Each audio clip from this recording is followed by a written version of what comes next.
I was just reading how in the Old Testament, right, Christ was like, well, not the Old Testament, but in the Bible, Christ was like, if you go and make a sacrifice before the altar and you remember somebody has something against you, right, go leave your sacrifice there and go be reconciled to that person. And that just shows us like God cares about, how we treat other people matters more to God than what we do for him and how we appear to him, right? A lot of people will think that they read their Bible, they go to church, and they're not as bad as the criminal that they see on the news, so they're good. But, you know, being a believer, right, we're also all called to that same ministry of reconciliation. And reconciliation means to restore to a good relationships.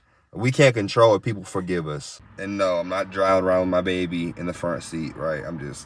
It's quiet out here, so we came out here and put my boy in my lap. Like, I know some people who, they won't even apologize, because in their mind, well, you know, just not doing it again, or my actions speak louder than my verbal apology. But you know how much humility it takes to verbally acknowledge that you were wrong?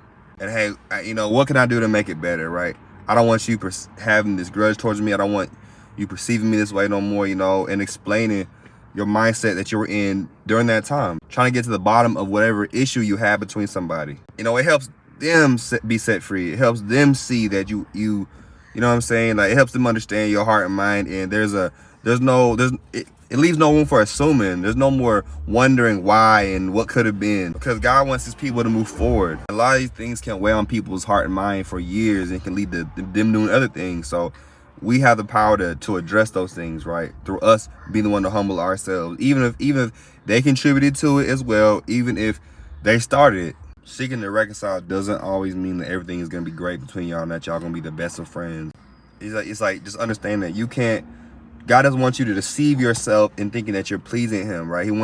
He said that, he told them that so they can be aware that this matters most to God, right? When he was like, as much as you fed them, clothed them, right, visited them in prison, so much you did to me as well, right? When he was judging people in Revelations, and they was like, when he would judge people, right? Revelations talk about the prophecy, right? The future. When do we do these things, right? He's like, in as much as you did to the least of these, you did also to me. So that really goes hand in hand. God doesn't want people, he doesn't want his children being in a cycle of doing outward things and spiritual things and being puffed up with knowledge and forgetting what matters most, right? How we interact with one another, right? Loving our neighbor, loving our enemy, right? Being good stewards of what he's given us. Being balanced in our walk and in our understanding, right, of his love. Applying faith the right way. Make sure we understand grace, what it's for. Because a lot of people will lose sight of that, and they'll look to all the things they did, right, to be saved and to be righteous.